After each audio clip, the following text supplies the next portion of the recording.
The augmented sixth chord can be a beautiful chord if done correctly in a progression, but at first it may seem confusing. So I'm going to show you all you need to know about the augmented sixth chord with the three types, as well as how to use them in a progression. The augmented sixth chord is basically built on the minor sixth interval. So if you're in something like the key of C major, you'll have to flatten that sixth. But if you're in a minor key like C minor, you won't really have to worry because the sixth is already flattened. Now, usually people say that you need to spell out all these intervals from the root, like the major third or the perfect fourth, but there's actually a much easier way of doing it. So if you already know how to make a dominant 7 chord, as in a major triad with a minor 7 on top, then congrats, you can already make one of the augmented 6 chords a German augmented 6.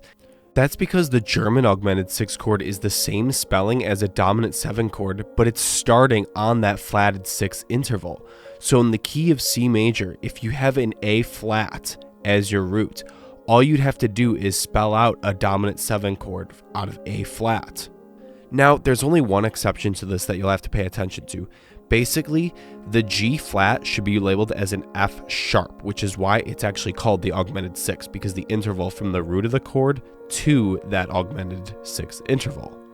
The other two types, Italian and French, are just slight variations of the German, at least that's the way I like to think of it. So the Italian augmented 6 basically omits the 5th or the E flat, and the French actually adds a D natural, which can be thought of as a flatted 5th from E flat.